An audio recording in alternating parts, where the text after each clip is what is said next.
Essa história acontece no isolado deserto de Lucin, em Utah, nos Estados Unidos, onde a paisagem é de vastas extensões de terra vermelha e quase desabitado.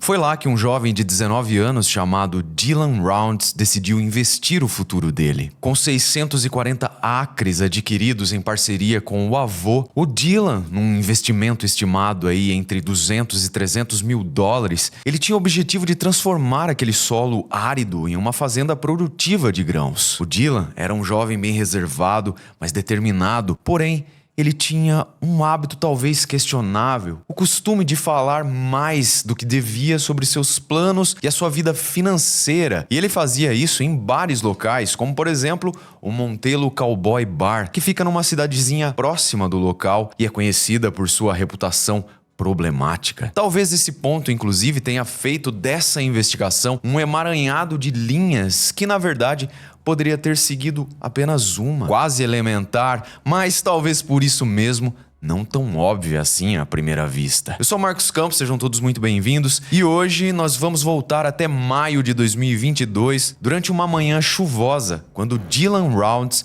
virou protagonista de um caso bem misterioso. Poderia ser uma triste história de pessoa desaparecida, mas logo evoluiu para uma investigação de assassinato, revelando um crime cometido por alguém que esteve desde o início escondido, só que à vista de todos. Vamos conhecer essa história em detalhes então? Já deixe seu like, um comentário para engajar o episódio. Se puder, se torne membro do canal para ter benefícios. Recados dados, vamos aos fatos.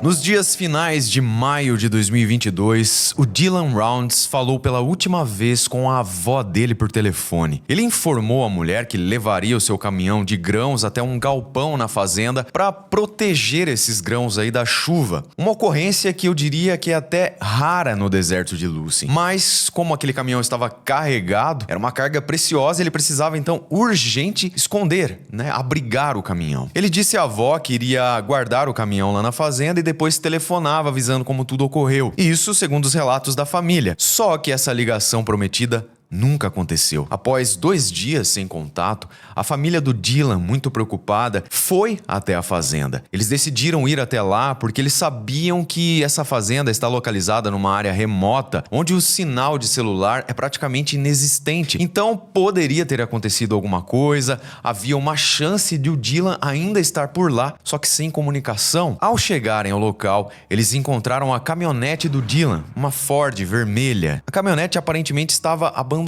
Tinha uma janela quebrada, o alarme não estava tocando, provavelmente ele tinha já se esgotado, com o uso da bateria. Um detalhe alarmante nesse momento chamou a atenção de todos ali. Uma pistola .40 que ficava guardada na porta do caminhão dele e também uma espingarda que ele tinha herdado do avô tinham desaparecido. Não havia sinais evidentes de uma luta ou sangue, mas a ausência do Dylan e de seus pertences pessoais levantava muitas suspeitas. A família notificou então o departamento do xerife do condado de Box Elder, que enviou imediatamente um oficial para investigar o caso. O informante.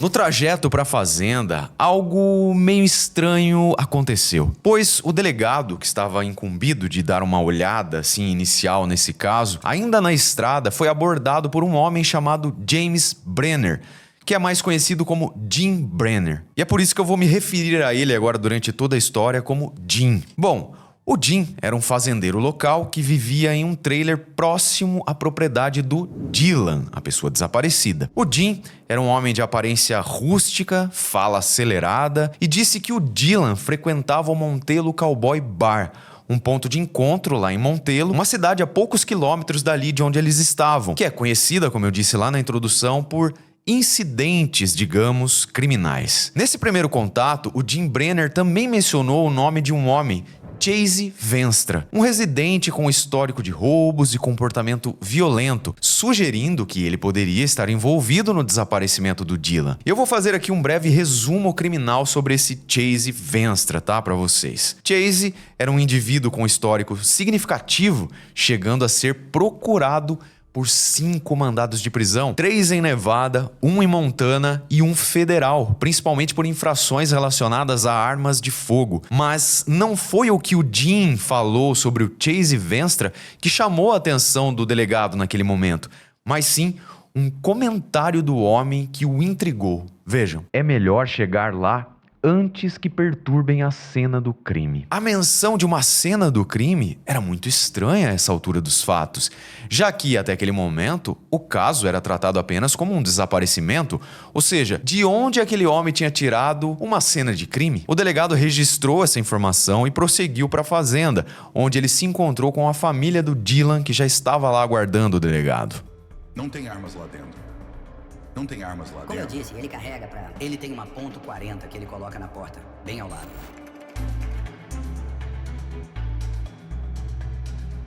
E é nesse momento que surgem as primeiras evidências. Na fazenda, a mãe do Dylan, a senhora Candice, forneceu detalhes e novamente o nome de Chase Venstra surgiu, pois ela confirmou que poucos dias antes do desaparecimento, o Dylan teve um encontro com esse Chase na estrada de Tacoma, que é uma via isolada ali na região. Segundo a Candice, o que o filho contou para ela foi que o Chase Venstra estava descalço, pediu carona e pediu para usar o celular dele para contatar o seu pai em Ogden, no Utah. O Dylan então permitiu essa ligação, mas recusou dar uma carona ao homem. A Candice também destacou que o Dylan tinha o hábito de falar abertamente sobre seus lucros agrícolas lá no bar em Montelo, o que pode tê-lo tornado uma espécie de alvo de algum ser ganancioso, criminoso, já que aquela era uma região marcada por atividades ilícitas, como eu comentei antes. Essas foram as primeiras informações que o investigador de polícia recebeu, mas logo chegou uma pista tecnológica, digamos. Os quase infalíveis rastros digitais. Os dados de localização do celular do Dylan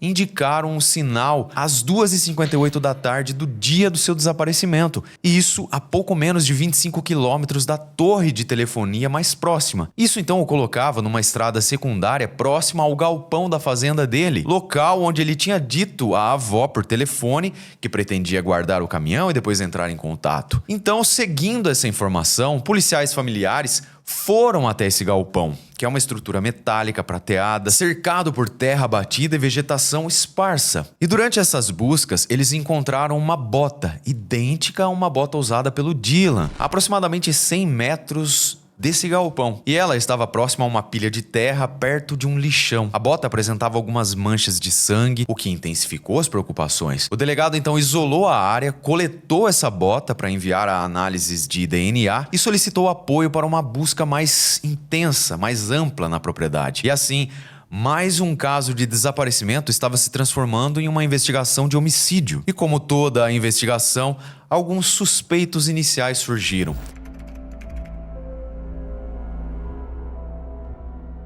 Dois homens próximos a Dylan se apresentaram para auxiliar nas investigações.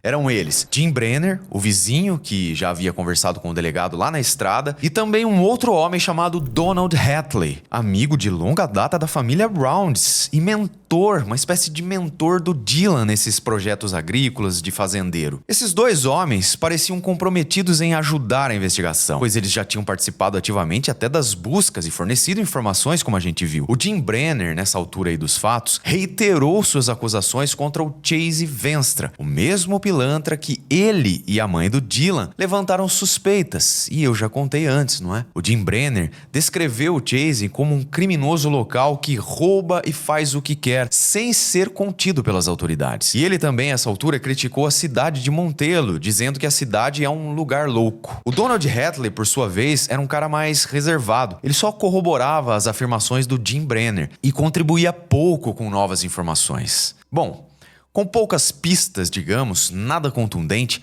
a investigação passou a se concentrar nesse Chase Venstra, cuja reputação pela região era notória, como vimos. Só para vocês terem uma ideia de quem era esse Chase Venstra aí, o histórico criminal dele incluía um confronto armado de cerca de 10 horas com a polícia em 2016, roubos, comportamento violento. Além disso, ele tinha um mandado de prisão ativo por violência doméstica, o que oferecia aí uma oportunidade para levá-lo para interrogatório assim que ele fosse encontrado. A suspeita inicial era de que o Venstra poderia ter visto Dylan como um alvo fácil devido às suas conversas sobre dinheiro, o que seria aí um possível crime por motivação financeira, não é? Os investigadores então vão até o Montello Cowboy Bar para fazer uma investigação preliminar. E esse bar aí é um estabelecimento bem rústico, onde o proprietário confirmou que o Chase Venstra realmente era um frequentador assíduo e relatou um incidente que tinha acontecido lá há pouco tempo, há cerca de algumas semanas, quando o Venstra havia agredido um homem com a coronha de uma arma. Tipo assim, Velho Oeste mesmo. Além disso, outro cliente mencionou que presenciou uma discussão entre o Dylan, o desaparecido, e também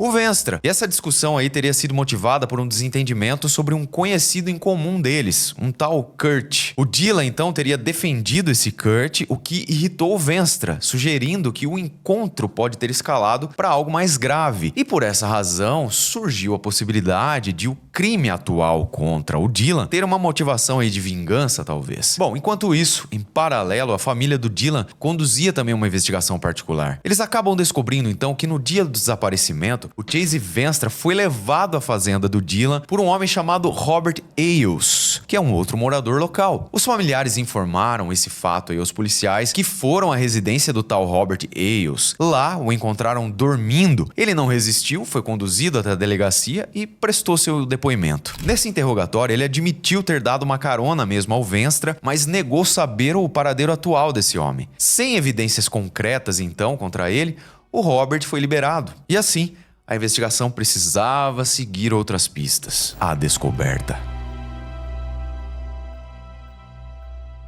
Dias após o início das buscas, uma descoberta no trailer do Dylan mexeu com a investigação. O Justin Rounds, o pai do Dylan, acompanhado aí por um policial, retornou ao local para uma vistoria. Lá eles encontraram uma espingarda que não estava anteriormente quando buscas anteriores foram feitas. Essa espingarda estava posicionada perto de um lavabo com um carregador removido. O pai do Dylan então ficou perplexo, porque ele disse que a irmã tinha limpado o local, aquele banheirinho ali, e lá não tinha arma nenhuma. A presença repentina dessa arma e sugeria que alguém havia retornado ao trailer para manipular a cena, possivelmente para despistar os investigadores. Ou seja, alguém com acesso ao trailer, ou talvez até mesmo alguém da família do Dylan, teria estado lá tentando atrapalhar a investigação. Mas Justin, o pai do Dylan, nesse momento aí, fez uma revelação que ligou completamente o alerta das autoridades. Nesse momento ele conta sobre um incidente no passado envolvendo Jim Brenner. Lembram-se dele, não é? Aquele homem que parou o delegado na estrada lá no começo da história. Então, a história que o pai do Dylan contou à polícia foi a seguinte, que durante a pandemia, o Dylan teria adquirido 800 porcos para a fazenda dele e o Jim Brenner estava lá nesse momento auxiliando nas tarefas. Em certo dia, o Justin, o pai do Dylan, e o Jim Brenner discutiram por alguma razão. E nesse momento aí, segundo o Justin, o Brenner ameaçou estourar a cabeça dele com uma arma. Foi aí que o Dylan confrontou o Jim Brenner. Afinal de contas, o homem estava ameaçando o pai dele na frente dele. Mas segundo consta, o avô do Dylan, que estava presente ali também, teria colocado panos quentes na situação, acalmado os ânimos e a coisa teria ficado por isso mesmo. Sobre isso, o Justin ainda explicou que não quis levar isso aí adiante, não quis, continuar a treta, entre aspas, e também deixou por isso mesmo. Muito em função, inclusive, do Jim Brenner ser um amigo do Dylan. Mas, apesar de tudo isso, o delegado registrou essa ocorrência, anotou tudo sobre o Brenner, sobre a discussão. E até então, o Brenner era visto como um aliado, não é? Um cara que estava participando ali das buscas, da investigação, fornecendo pistas, falando do Venstra. Só que a partir desse momento, ele foi visto também como uma pessoa de comportamento agressivo. Logo, vamos conhecer um pouco sobre o Jim Brenner. Finalmente, os investigadores decidiram examinar mais de perto o Jim Brenner, dar uma olhada no histórico dele. Ele era uma pessoa que estava ajudando desde o começo, como a gente viu, não é? E os resultados foram bem reveladores dessa investigação, tá? Porque o Brenner possuía condenações por agressão agravada e posse ilegal de armas, além de um mandado federal ativo por posse de arma de fogo. E essas informações elevaram o Brenner de colaborador voluntário do caso a uma pessoa de interesse. Os policiais então imediatamente foram atrás do Brenner, que foi localizado e detido para interrogatório. Durante esse interrogatório, o Brenner manteve sua narrativa. Novamente, ele apontava o Chase Venstra e também o Robert Ailes como possíveis culpados. E para quem não se lembra, o tal Robert Ailes é um homem que deu carona ao Chase Venstra para o galpão do Dylan lá no dia do desaparecimento. Bom, ainda no interrogatório, o Jim Brenner sugeriu que o Dylan foi vítima de um assalto à mão armada, motivado por suas conversas sobre dinheiro, sobre lucro, como o negócio dele estava indo. Alguém cresceu o olho nele. Vejam o que ele disse entre aspas. Ele falava demais. Alguém viu ele como um alvo fácil. Bom, muita coisa e pouca coisa ao mesmo tempo, né? A investigação tinha muito trabalho pela frente, afinal, todos os envolvidos até esse momento pareciam bem suspeitos, não é? Mas algo no interrogatório chamou a atenção dos investigadores. Outro detalhe, talvez, na forma como se comunicava. Em uma palavra, algo que talvez passasse despercebido para os menos atentos, mas não passou para aqueles investigadores. Foi que o Brenner se referiu ao Dylan no passado, como se ele soubesse que o garoto não estava mais vivo. Bem suspeito, não acho? Mas olha só o que ele disse depois. Se eu tivesse feito isso, já estava a milhas daqui. Bom, os detetives também consideraram esse comentário aí suspeito. Afinal de contas, ele se referia ao amigo no passado e foi ele também que lá no início da investigação tinha comentado que tinha ocorrido um crime. Lembram-se disso? Sendo que ainda era só um caso de pessoa desaparecida. Talvez atos falhos, mas ainda faltavam evidências diretas, concretas. Nada o acusava diretamente. Mas mesmo assim, o Brenner ficou detido, porém apenas pelo mandado de posse de arma de fogo, tá? Enquanto a investigação do caso do Dylan prosseguia. Simultaneamente a tudo isso, o Chase Venstra, o homem apontado, pelo cara que estava detido agora, o Brenner. E também foi apontado pela mãe do Dylan, se lembram? Que ela comentou que o Dylan emprestou o telefone pra ele queria uma carona, tava descalço, uma coisa bem estranha. Pois é. Assim a polícia vai atrás então desse Chase Venstra, que é localizado e preso por um mandado de violência doméstica. O que eu diria, tudo gente boa nesse caso, não é? No interrogatório dele, ele negou o envolvimento no desaparecimento do Dylan, mas tentou negociar com os policiais aí, dizendo que sabia o que tinha acontecido com o rapaz e com aquela informação que ele tinha, eles poderiam resolver o caso. Mas para fazer a sua declaração, ele exigia que as suas demais acusações fossem retiradas. Os investigadores nesse momento se recusam a fazer qualquer acordo porque eles dizem que não têm autoridade para isso. Mas, enquanto isso, eles tiveram a ideia de colocar Venstra em uma cela próxima à de Brenner, na esperança aí de que eles começassem a conversar, talvez revelassem alguma coisa, alguma pista. Porém, aparentemente essa estratégia aí não funcionou, porque a única coisa que aconteceu foi que o Venstra solicitou um outro interrogatório, reiterando que ele teria alguma coisa que poderia resolver o caso. Mas ele exigiu novamente a retirada de todas as suas acusações. Sem um acordo nesse momento, então, a conversa terminou sem avanços. Um túmulo.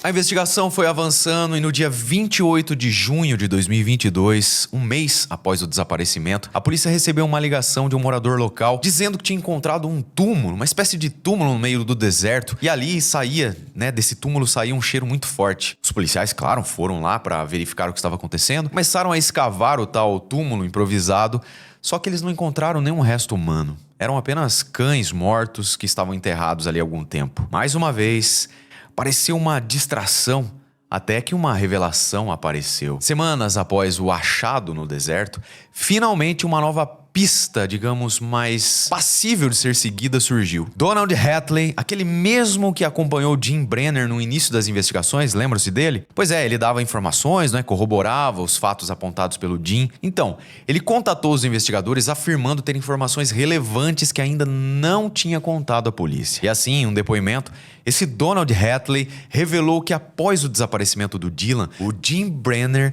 levou para casa dele algumas armas e pediu para que ele escondesse essas armas lá. Segundo Donald, o Brenner fez isso porque ele tinha medo de perder todas as armas, como já teria acontecido em outra ação policial contra ele. Com essa nova informação, O Brenner foi novamente interrogado pela polícia, só que ele disse que essas armas aí eram de pólvora negra.